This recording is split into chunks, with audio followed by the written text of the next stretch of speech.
All right, hey everybody, Charlie Craig here, back for Pregame Chapel.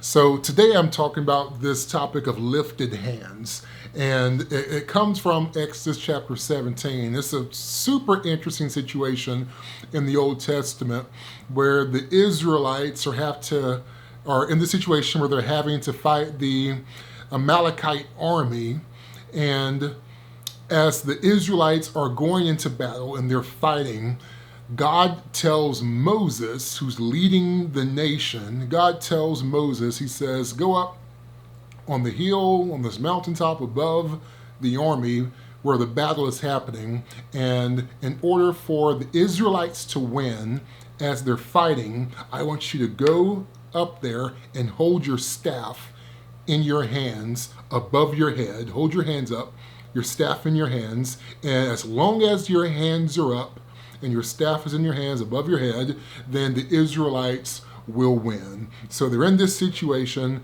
and God's saying, I'm going to make sure that your people win, that this nation wins, but in order for it to happen, I'm going to use you in the process. I'm going to use you in the process, and the process for you is to do something that doesn't make sense. Go up on the mountain, hold the staff above your head, and if you do that, as long as it's above your head, then you will overcome the Amalekites. So let me read it to you real quick, coming from Exodus chapter 17, verses 8 through 13. And it says this, I'm going to read it from your chapel card. It says, Then Amalek came and fought with Israel in Rephidim. Verse 9 says, So Moses said to Joshua, Choose for us men and go out and fight with Amalek. Tomorrow I will stand on top of the hill with the staff of God in my hand. So Joshua did as Moses told him and fought with Amalek, while Moses, Aaron, and Hur went up to the top of the hill. Whenever Moses held up his hand, Israel prevailed, and whenever he lowered his hand, Amalek prevailed. But Moses' hands grew weary, so they took a stone and put it under him, and he sat on it, while Aaron and Hur held up his hands, one on one side and the other on the other side. So his hands were steady until the going down of the sun, and Joshua overwhelmed Amalek and his people with the sword. So there we go right there. So the first point that I want to make right here is simple does not mean easy. Simple doesn't mean easy. The miracle that God decided to use in this battle was Moses holding up his staff, and as long as he held up his staff over the battle, his army would prevail against the enemy. That's simple, right? Hold up the walking stick and you will beat the opposing force. And the question, the comparison that I have here is, what if today, while you're competing, the only thing that is going to be between you and your victory is me standing up in the stands, holding up a staff over my head, and as long as I held up the stick over my head, you would overcome your opponent and you'd have victory in your game or your competition. What if that was the only thing that we had to do in order to win this game today? I would say, man, that is pretty simple. But in practicality, at some point, your arms are going to get tired. Even if I have empty hands and nothing's in my hands, I'm just holding my arms up. If I stay in this position long enough, eventually I'm going to get tired. And this is what happened in Moses' case. God says to Moses, your army will overcome the enemy if you stand on top of the hill, hold the staff over your head, and as long as the staff is over your head and your hands are up, then your army, the Israelites, will defeat the Amalekites. And Moses is like, bet, let's do it. Joshua, get the army together and get ready to fight. Let's go out there. I'm going to do my part and you do your part. It was simple, a simple plan, a great plan. But God never said how long the battle would last. And Moses, along with Aaron, who was the high priest at the time, and Aaron's assistant Hur, Moses, Aaron, and Hur go up on top of the hill, and Moses is holding up his staff over his head. And as time goes on, Moses was up in age anyway, but as time went on, Moses' arms gave out and they got tired, and he had to let his arms down. And the Bible said that when his arms went down, that's when the Amalekites began to come against and overcome the Israelite army. So Aaron and Hur said, you know what? Moses is tired, but this is the instructions that God gave Moses, so we're going to have to hold his arms up and help him, give him some assistance so that he can do his part in seeing this battle be victorious for us. Moses was to hold up his staff for the duration of the battle. But God never said, again, God never said how long the battle would last. And according to Exodus chapter 17, according to that account, the battle lasted all day long until sunset. So God has tasked me and he has tasked you with some big things. And the role that we play and what God wants to do through us and in us is simple. It's simple. But that doesn't mean that it's easy. Simple doesn't mean easy. And before we accomplish anything great, we're going to battle weariness, we're going to battle disappointment, and we're going to battle discouragement.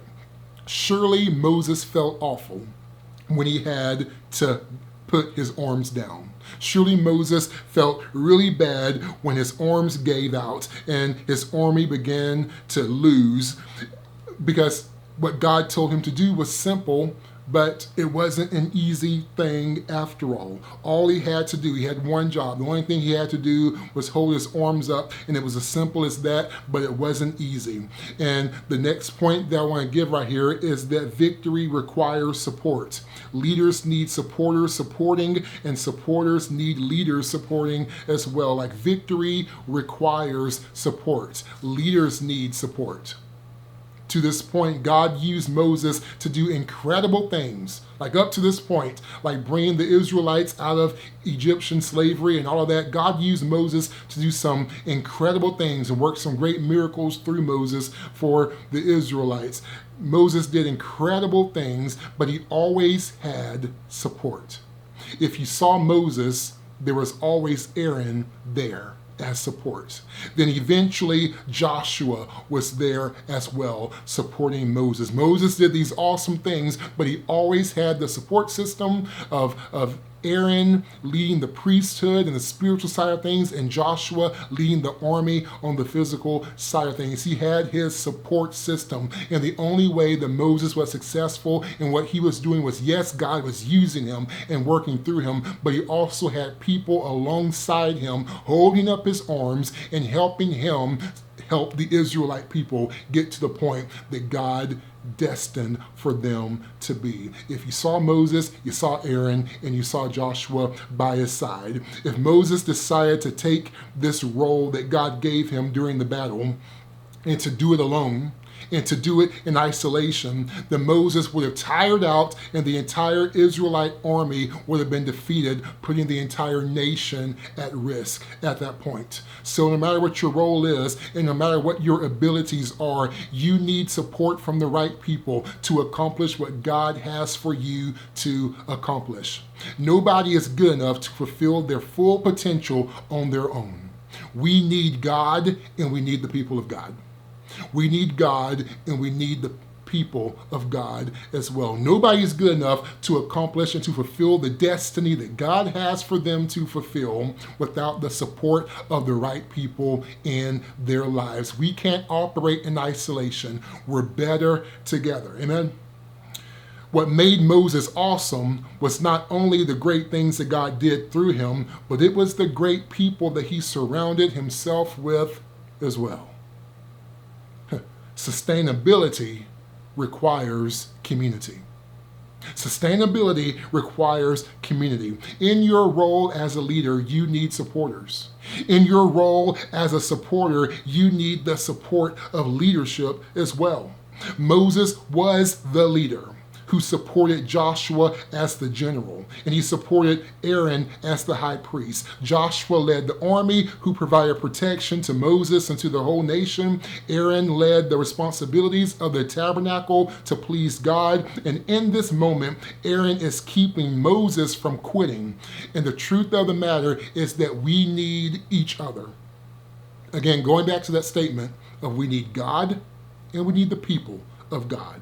Proverbs 11, chapter 14 says it like this: where there is no guidance, a people fall, but in the abundance of counselors, there is safety. 1 Thessalonians 5, verse 11 says it this way: encourage one another and build one another up. Like we need the support of each other to accomplish what God's called us to accomplish. Victory comes through surrendering to God. That's my next point right here. Victory comes through surrendering to God. Hands up is seen as a signal of surrendering, but it's also seen as a position of celebration as well. And that was the position that God told Moses to be in, was hands up. Have your staff over your head, hold it up, and as you hold it up, your army, the Israelites, will defeat the enemy. So hands up is a sign of surrendering, but it's also a sign of victory as well. In the world, victory has nothing to do with surrendering.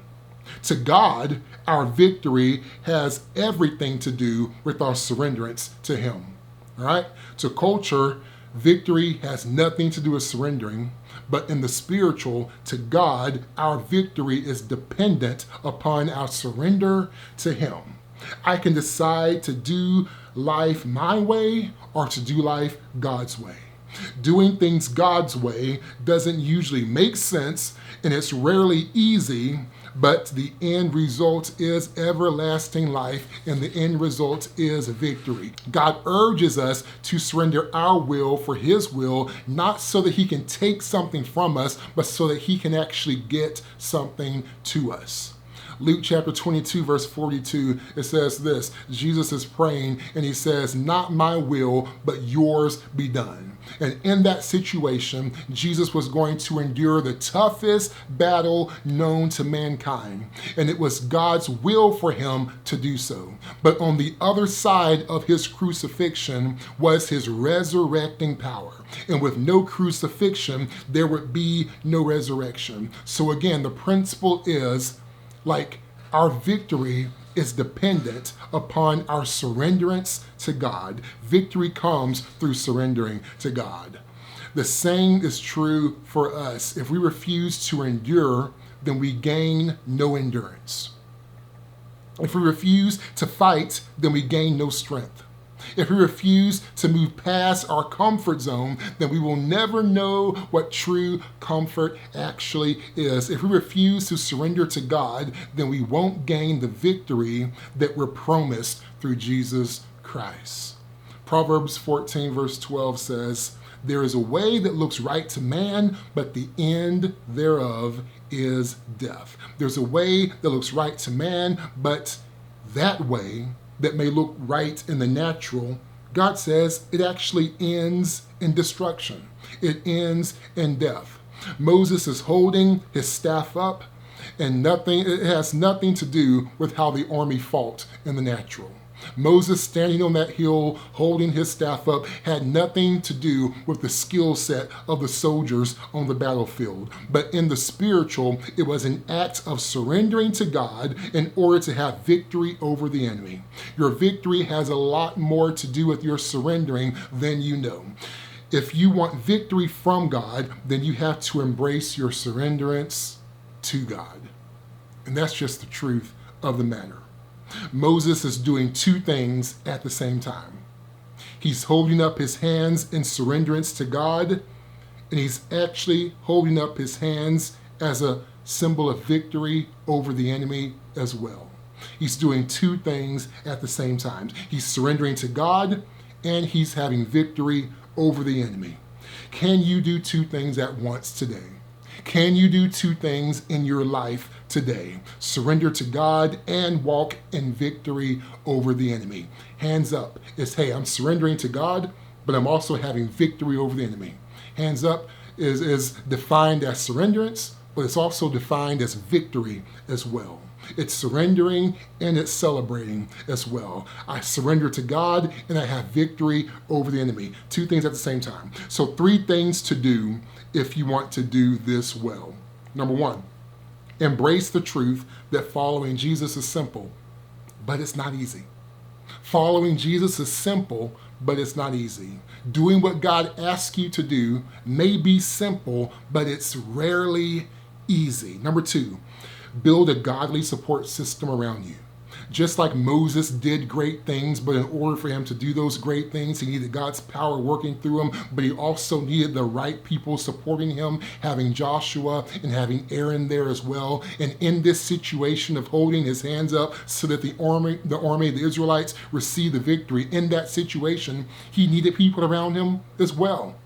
In that particular situation, it was Aaron and it was Hur. Right there, that when Moses got tired, they were there to hold his arms up for him and to keep him in that position of surrendering to God and having victory over the enemy. Lastly, number 3, it's embracing that you are victorious through your surrenderance to Christ. It's having the mindset and having the perspective and the position in your life that, hey, God, not my will, but let your will be done. So have those takeaways today and understand that today, as you face whatever it is that you're facing in your game, in your competition, but also in life in general, go in with the mindset that, hey, I'm having surrenderance towards God, but I'm also having the mindset of victory over the enemy in Jesus' name.